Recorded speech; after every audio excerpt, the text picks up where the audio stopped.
इन भ्रष्ट नेताओं और अधिकारियों ने देश को बर्बाद करके रख दिया है। मैं इनका सच सबको बता के ही रहूंगा। अगर मैं आज चुप रहा तो सच का हिसाब कौन करेगा?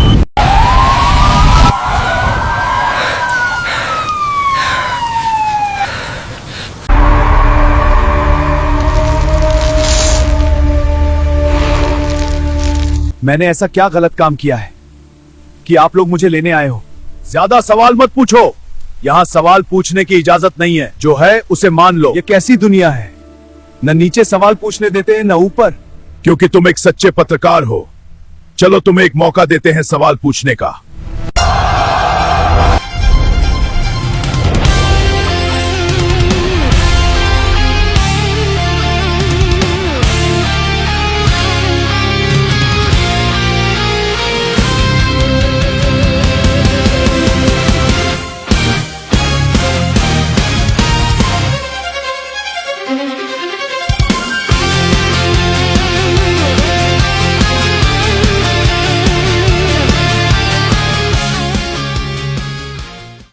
सत्यनिष्ठ मिश्र, तुम पूछ रहे थे कि सच का हिसाब कौन करेगा।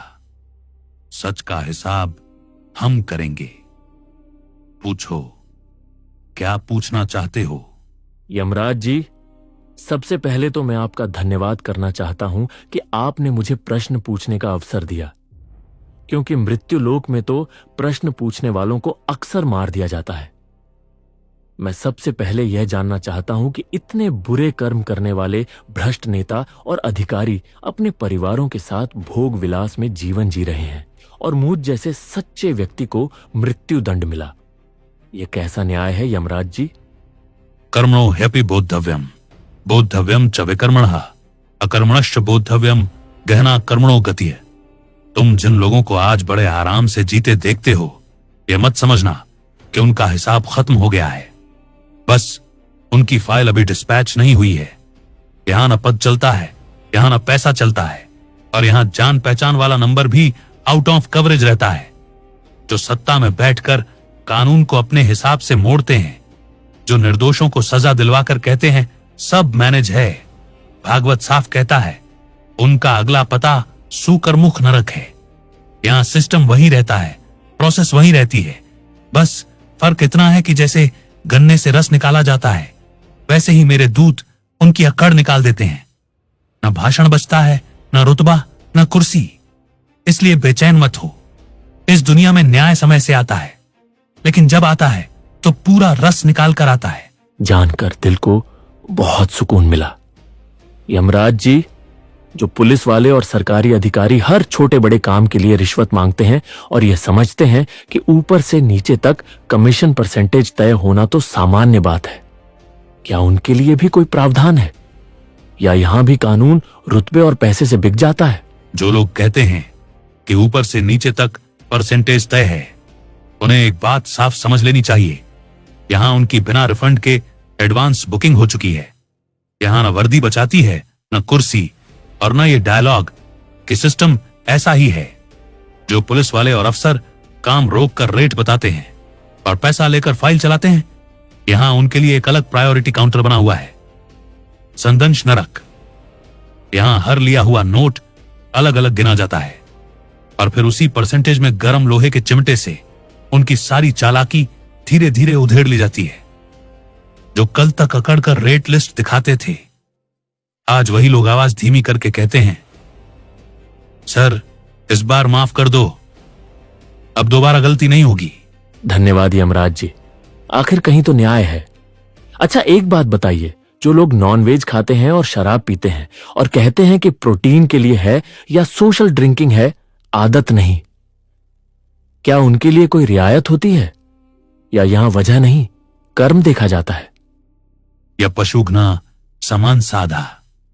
भागवत बहुत सीधी भाषा में कहता है, जो दूसरों की हिंसा करता है, आखिरकार वही उसकी थाली में परोसा जाता है। अब रही बात प्रोटीन और सोशल ड्रिंकिंग की, तो जरा ध्यान से सुनो। यहां वही जिम की मेंबरशिप और पार्टी फोटो एविडेंस के तौर पर दिखाई जाती है, जो उन्होंने मासूम जानवरों की कीमत पर और नशे की धुंध में बनवाई थी।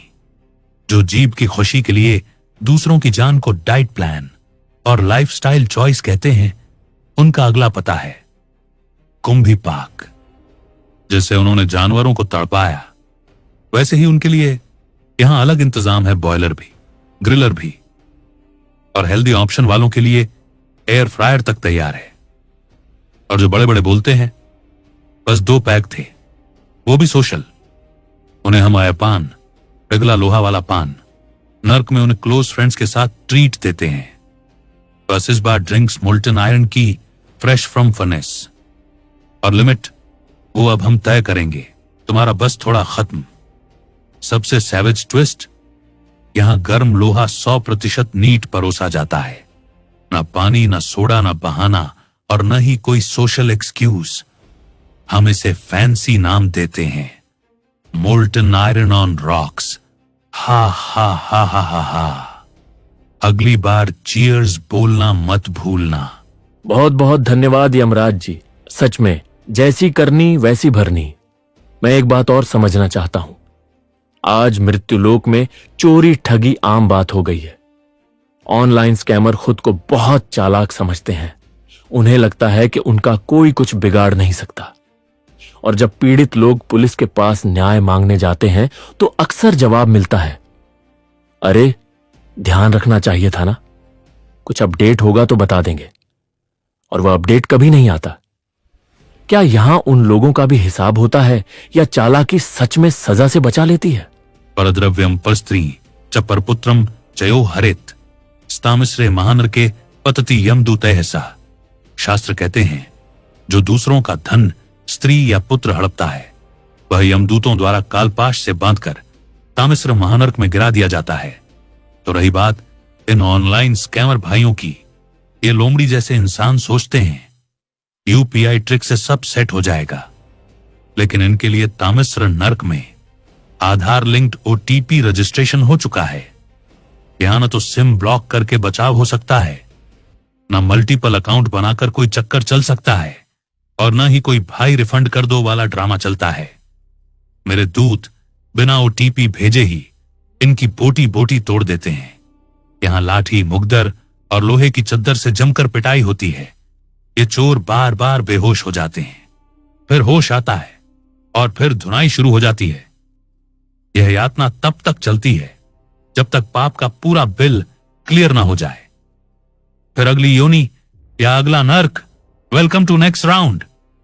दूसरे के धन को मिट्टी के समान समझो, वरना हम यमराज वादा करते हैं, हम तुम्हें मिट्टी में मिला देंगे।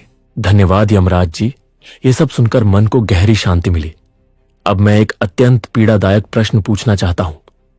आज मृत्युलोक में ऐसे दुष्ट लोग हैं जो सत्ता, धन या शारीरिक बल के घमंड में महिलाओं और यहां तक कि बच्चियों तक को अपनी वासना का शिकार बना लेते हैं। अनेक बेटियां न्याय की लड़ाई लड़ते लड़ते टूट जाती है और कभी कभी जीवन से भी हार जाती है। क्या यहां उनके लिए कोई अंतिम न्याय है, या यहां भी तारीख पर तारीख ही मिलती रहती है? योषिताम बलात्कार करता रौरवे नरके पतति तत्र तप्तायः प्रतिमया संयोज्य दह्यते पुनः पुनः। मैं यमराज बोल रहा हूं। जो घिनौने दानव मां, बहन, बेटी, मासूम बच्चियों की इज्जत पर हाथ डालते हैं, सत्ता, धन या बल के घमंड में उन्हें चीखते तड़पते दबाते हैं, सुन लो, यमलोक से मेरी अंतिम चेतावनी। तुम्हारी वो तारीख पर तारीख वाली चालाकी यहां नहीं चलेगी। न घूसखोर पुलिस वाले तुम्हें बचा पाएंगे। मृत्युलोक में शायद बच गए, लेकिन मेरे दरबार में सीधा रौरव नर्क का वीआईपी पास दूंगा तुम्हें। तुमने जलते हुए दर्द से उनकी चीखें सुनी और मुस्कुराए। अब तुम्हें तप्त लोहे की आग से बनी नग्न प्रतिमा से बार बार गले लगाया जाएगा। तुम्हारी त्वचा झुलसेगी, मांस पिघलेगा, हड्डियां जलेंगी, लेकिन प्राण नहीं निकलेंगे। बार बार गले लगाओगे, बार बार जलोगे और बार बार चीखते रहोगे। तुमने अपनी जननेंद्रिय के वेग में जबरदस्ती उन्हें अपनी वासना का शिकार बनाया। सलमली नर्क में तुम्हारी उसी जननेंद्रिय में जलती हुई लोहे की गदा और मुग्दर ठूंसे जाएंगे। यमदूत पीछे से कोड़े मारेंगे। हर धक्के पर तुम्हारी रूह चीखेगी, लेकिन चुप नहीं होगी। तुम उनकी इज्जत लूटकर हंसे, अब पुयोदक के कुएं में फेंके जाओगे। मल मूत्र रक्त पीप से भरा वो कुआं, जहां जहरीले कीड़े तुम्हें काटते रहेंगे। तुम्हारी चीखें अनंत काल तक गूंजेंगी, पर कोई सुनने वाला नहीं रहेगा। हर बेटी का एक आंसू यहां तुम पर खौलता तेल बनेगा। हर मां की चीख तुम्हारे कानों में सदा गूंजती रहेगी। तो अगली बार जब शक्ति और वासना दिखाने का मन करे, याद रखना मेरी ये शक्ल। यहां तारीख नहीं, सीधा न्याय मिलता है। और मैं यमराज वादा करता हूं, तुम्हारा अंतिम ठिकाना रौरव नर्क होगा, जहां ना कोई बचाव, ना कोई माफी, ना कोई अंत। अब बोलो, अगला घमंड कब दिखाओगे? मैं नोटिस नहीं भेजता, सीधा यमदूत भेजता हूं। नर्क तैयार है, तुम तैयार हो? यमराज जी, ये सब सुनकर मैं सच में धन्य हो गया। लेकिन एक बात मेरे मन में अटकी हुई है। मैंने तो अपना जीवन कर्म को ही पूजा मानकर जिया, कभी किसी के साथ अन्याय नहीं किया। फिर भी मुझे लेने यमदूत क्यों आए? क्या सत्य का साथ देने की यही सजा है? नारद मुनि, श्रीमद् भागवत महापुराण स्कंद 1 अध्याय 2 श्लोक 8 में अत्यंत स्पष्ट कहते हैं, यदि कोई मनुष्य अपने सभी धर्म और कर्तव्यों को पूर्ण निष्ठा और अनुशासन के साथ निभा भी ले, पर यदि उसके हृदय में भगवान हरि की कथा और भक्ति के प्रति प्रेम न जगे, तो ऐसा जीवन केवल व्यर्थ परिश्रम है, फलहीन श्रम मात्र। मैं यमराज कह रहा हूं, तुमने कर्म को पूजा समझकर जिया, यह अच्छा है, परंतु पर्याप्त नहीं। कर्म का फल अवश्य मिलता है, स्वर्ग, सुख, दुख, भोग, सब कुछ। आज तुम यहां हो, कुछ समय बाद स्वर्ग भी जाओगे, पर जन्म मृत्यु के चक्र से बाहर नहीं निकल पाओगे। भक्ति इस चक्र को तोड़ देती है। अजामिल को याद करो, पापों का पहाड़ था उस पर। मृत्यु के क्षण मेरे दूत आए, कालपाश बांधने लगे, पर जैसे ही उसके मुख से नारायण नाम निकला, मेरे दूत पीछे हट गए। विष्णु दूत आ गए, क्योंकि वहीं मेरा अधिकार समाप्त हो गया।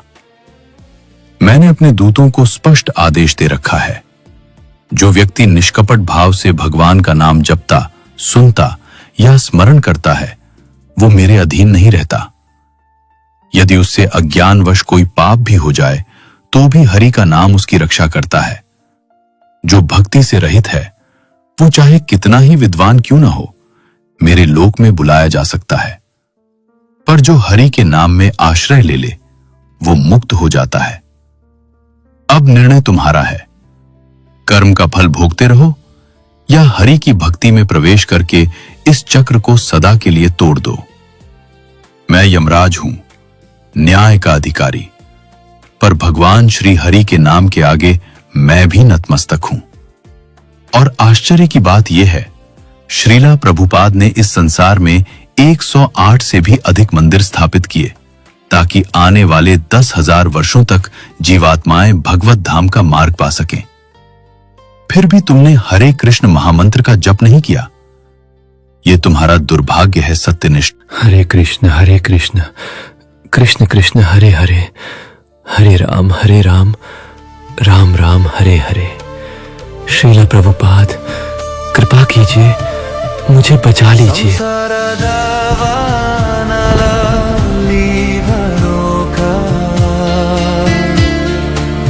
तनया